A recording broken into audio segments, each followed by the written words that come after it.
Look, this is a freedom issue. It is. This is not an issue about restricting people. It's about speech. You know, what we want, when it comes to stuff like this, I'm a libertarian. I don't want governments or authorities to get involved.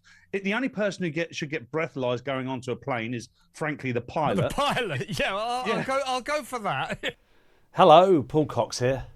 And today I'm going to talk about banning alcohol in the airport in the morning. Should people be allowed to have a few pints, maybe a glass of wine or whiskey at 6 a.m. before they get on a flight?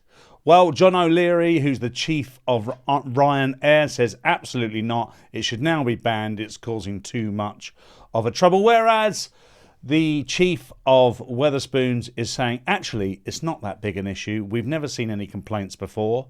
And actually, we've done some research, and 2/3 of our sales at that time of day are simply not drink at all. They are food. Everyone's on the bacon and eggs, which makes perfect sense to me as someone who has never had a pint at 6 a.m. at an airport. But anyway, I went on to Talk Radio, onto the Kelvin O'Sullivan show, to discuss just that. And here's what we said. What we're going to do now is discuss drinking early at airports. You will remember that yesterday the Ryanair chief, Michael O'Leary, he demanded that passengers are restricted from how much they drink, particularly early in the morning. You know, if you're on a flight at 7 in the morning, a lot of people, because it's the airport, they're in holiday mode, they have a couple of drinks. Well, Michael O'Leary says, well, you know, the trouble is there's too many people getting on planes that are absolutely drunk as skunks, and we're having to land too many planes in emergency circumstances because of these heavily drunk passengers. So he says, there should be a 2-pint ban or a 2-pint limit. Nobody drunk should be allowed on planes. Well, I just say, well, no, it's just illiberal. You know, freedom of choice. Go away. Wind your neck in, Mr. O'Leary.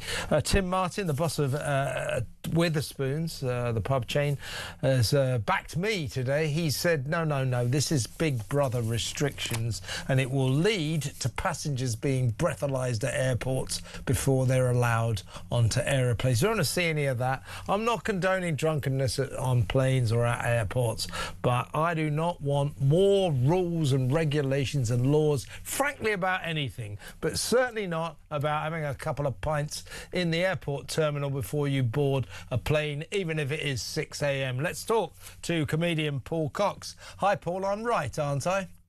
You are, Kevin. I mean, I can't remember a time you've ever been wrong. So, of course, yeah. You don't have to say I'm right because I always am. Yes. Yeah. So, and I'm sure all of the listeners and viewers agree with that. But look, I mean, look. This I can understand. Look, let's look at it from two angles.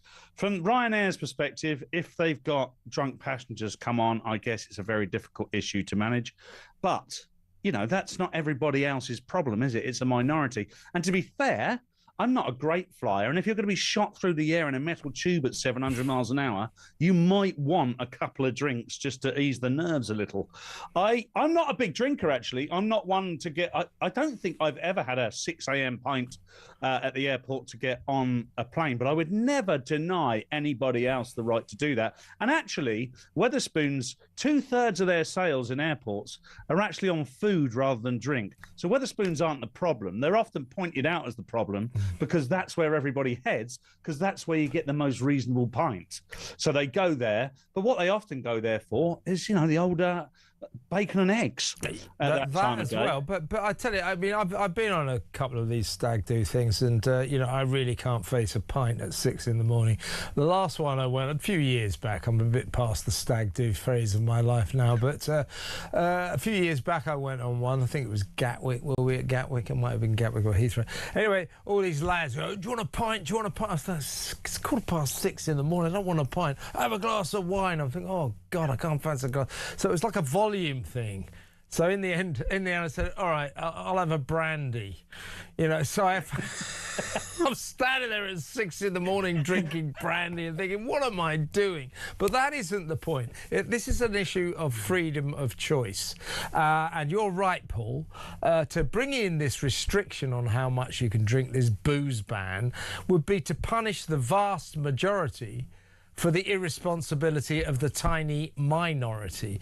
Now, people are saying, well, Ryanair should check whether or not their passengers are drunk before they let them on board. That can be difficult. You know, just because someone's steaming drunk, it doesn't necessarily show. It's not necessarily obvious. And as Tim Martin said, well, that could lead to passengers being breathalyzed before they go on planes, and they don't want that. And in fairness to Tim Martin, you know, people could say, oh, well, he would say that because he wants people to drink at his pubs before they get on the plane. But he is a long-time campaigner for freedom. So I don't think he's just talking in business terms. He's talking in philosophical terms as well. And I'm with Tim. Yeah, look, he did go to the trouble once this story broke a day or so ago to go and ask his team to do that research because he wanted to know. But I think even if it had come back and said it was the opposite statistic, that 2/3 by drink and 1/3 by food, Tim would have still stood by and said, look, this is a freedom issue. It is. This is not an issue about restricting people. It's about speech. You know, what we want. When it comes to stuff like this, I'm a libertarian. I don't want governments or authorities to get involved. The only person who should get breathalyzed going onto a plane is, frankly, the pilot. The pilot, yeah. I'll go for that. You know, if they're drunk, then I've maybe got an issue with them being in Wetherspoons. And by the way, the picture of you stood in a pub at 6 a.m. with a brandy is very on brand, Kevin. I wouldn't have been. If anyone had walked past at that point and said, "That's Kelvin O'Sullivan," of course it is. He's got a brandy. 6 a.m. No, but you're exactly right, Paul. This is Great Britain. This is a free democracy, and it's about freedom of choice. And I think almost universally we should resist any move to increase our already massive number of laws, rules, regulations. So, Michael O'Leary, wind your neck in. Deal with it. Absolutely. Look, like I said right at the beginning of this, I kind of understand their problem, but it's not our problem. Yeah. It's his problem. If you're going, you know what, even if you have had a couple too many drinks, it doesn't mean that you're going to cause a problem. Yeah. We don't tar everybody with the same brush.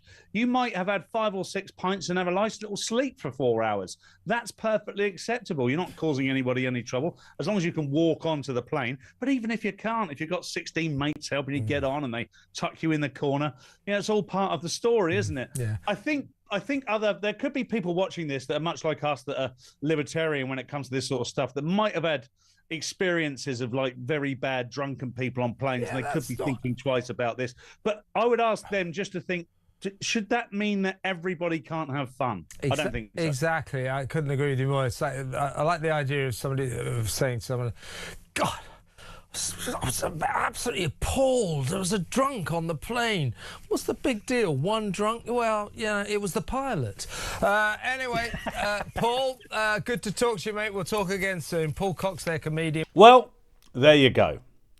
If you like this type of content and you like me, subscribe, hit the notification bell, and you'll be reminded every time I release a video, which is very regularly right now. I have the This Is series, which is a series of videos discussing, from my perspective, the words, phrases, ideas, organisations that are most frequently talked about in the culture war, in the political debate, and we don't always understand it, do we? I know I didn't. We often hear things and we think, well, I've heard that said several times before, but I don't really understand it. Well, the This Is series helps you understand what those words and phrases mean, and you can use them in your discussions with your friends, families, and foes.